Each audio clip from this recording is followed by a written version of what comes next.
그릭 레터의 두 번째 시간이고요. 세타라고 하면은 시간 변화에 대해서 옵션 가격이 얼마나 민감하냐 하는 그 정도를 나타내고요.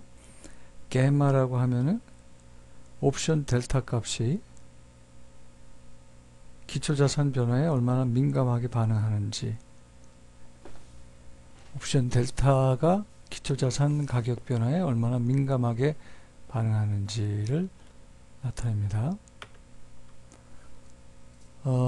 이 겜마가 이제 왜 필요하냐면, 이제 옵션 델타 가지고 이제 해칭을 할 때, 옵션 델타라는 게 이 접선의 기울기라고 그랬잖아요. 그래서 기초자산 가격이 조금 변할 때는 접선의 기울기로 근사가 되는데, 기초자산 값이 많이 S 프라임으로 이렇게 많이 변했다.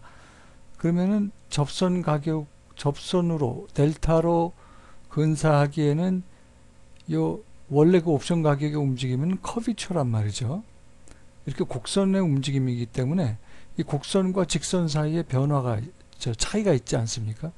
이 차이를 겜마가 보완을 해줄 수가 있는 겁니다. 그러니까 기초자산 가격이 크게 변동할 때 델타 해칭이 좀 무력해지는 거예요. 이 커비처랑 접선 기울기랑 이만큼의 차이가 생기기 때문에 이 부분을 겜마로 보완을 해준다. 이거는 마치 여러분들이 듀레이션 개념을 알고 있는 분들은 그 듀레이션도 일종의 그 접선 기울기 개념이기 때문에 그 금리가 많이 변할 때 듀레이션 매칭이 효과를 못 보는 경우가 있습니다. 금리가 급등이나 급락을 할 경우에, 그럴 경우는 컨벡서티 가지고 조정해 주는 거랑 같은 원리라고 볼 수가 있어요.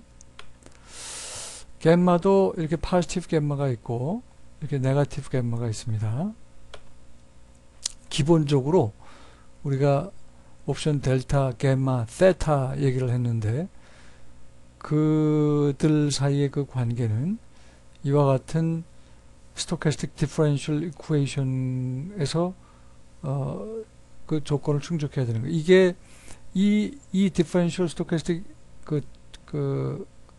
이퀘이션, 스토캐스틱 디퍼런셜 이퀘이션이 이제 이것이 힛 이퀘이션이고, 이거를 풀었을 때 그 근이 바로 블랙숄스 모형의 콜 옵션, 풋 옵션 그 공식이 되는 거죠. 그래서 기본적으로 그 옵션 세타, 델타, 게마 이런 것들이 만족시켜야 되는 스토캐스틱 디퍼런셜 이퀘이션이 바로 이 공식이 되는 겁니다. 베가라고 하면은 변동성 대비 옵션 가치가 얼마나 민감하게 반응하는지 하는 것을 의미합니다.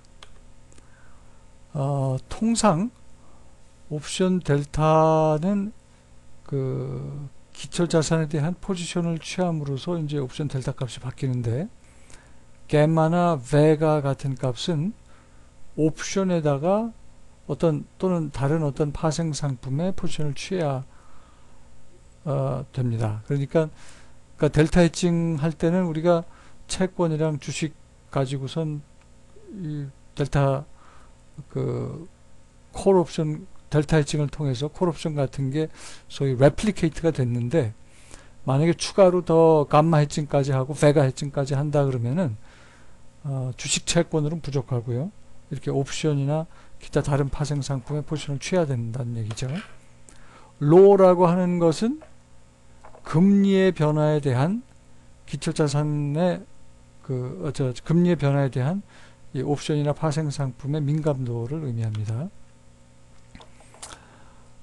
통상 델타 해칭은 이제 델타 뉴트럴이랑 같은 의미인데, 그럴 경우에는 하루에 한 번 정도 이게 델타 해칭, 델타 뉴트럴 포지션인지를 확인할 필요가 있고요.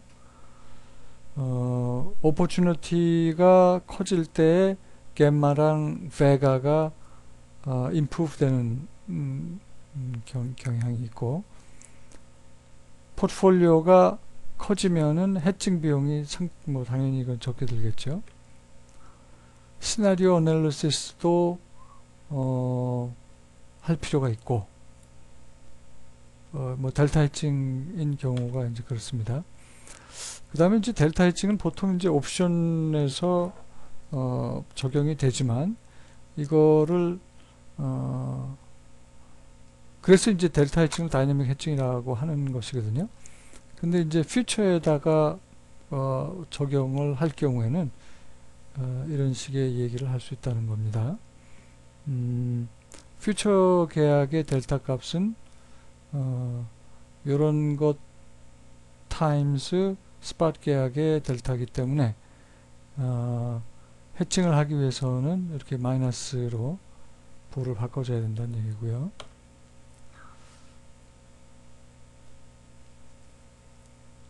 그 해칭을 할 때는 뭐 예를 들어서 조금 전에 봤습니다만 이렇게 그 델타를 오프세팅 해줄 수 있는, 그래서 부호를 조금 전에 바꿔주는 거 봤지 않습니까? 이런 식으로 해칭을 하는데 synthetically 어떤 옵션을 만든다 그럴 때는 이 옵션 델타랑 정확하게 매치하는 포지션을 만들어 줘야 된다. 그 아까 델타 해칭도 뭐 그 콜옵션 가지고 우리가 봤던 그 델타 해칭도 유사한 케이스지만, 포트폴리오 보험이라고 이게 이제 블랙 먼데이 87년도에 주가 폭락하기 전에 굉장히 유행했던 금융상품 중에 하나인데요. 기본 아이디어는 신테릭하게 풋옵션을 만들어 주는 거였습니다. 신테릭하게 풋옵션을 만들어 주기 위해서는 옵션 델타만큼 기초자산 주식을 팔고 그만큼을 무위험 채권을 사는 거죠. 그런데 이제 이게 문제가 생겨서 사실은 87년도에 주가가 대폭락하는 그런 사태가 이제 발생을 한 건데, 이게 뭐가 문제냐면, 신테릭하게 풋옵션을 만들기 위해서는 이제 그 옵션 델타 값을 계산을 해야 되는데, 그 풋옵션의 그 옵션 델타 값이 어떻게 됩니까? 기초자산 주가가 빠질 때 이 풋옵션 델타 값은 점점 더 커지는 거죠. 그래서 팔아야 될 주식 수가 더 많아지는 거예요. 그러니까 주가는 폭락하는데 더 많은 주식을 팔아야 되는, 이것이 그러니까 sell high buy low 뭐 이런 게 그 어떤 그 시장의 원리라고 하면 그 반대로 갔다는 얘기죠. 그 반대로 가면서 시장 폭락을 더 키웠다는 얘기입니다. 조금 있다.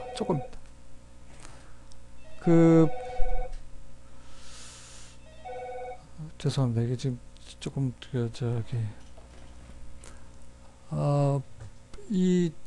블랙 먼데이 당시에 그 포트폴리오 인슈런스가 정확하게 얘기하면은 사실 그 인덱스 아비트라지랑 같이 맞물려 가지고 시장을 악화시켰습니다만은, 여기서는 그런 그 세세한 얘기는 시장 악화 기제를 참조하시고요. 여기서는 그 하여튼 옵션 델타 값이 기초자산 주식이 떨어질 때 더 많은 주식을 팔아야 되는 식으로 역할을 했기 때문에 시장 폭락을 자초했다 하는 정도로만 설명을 하고,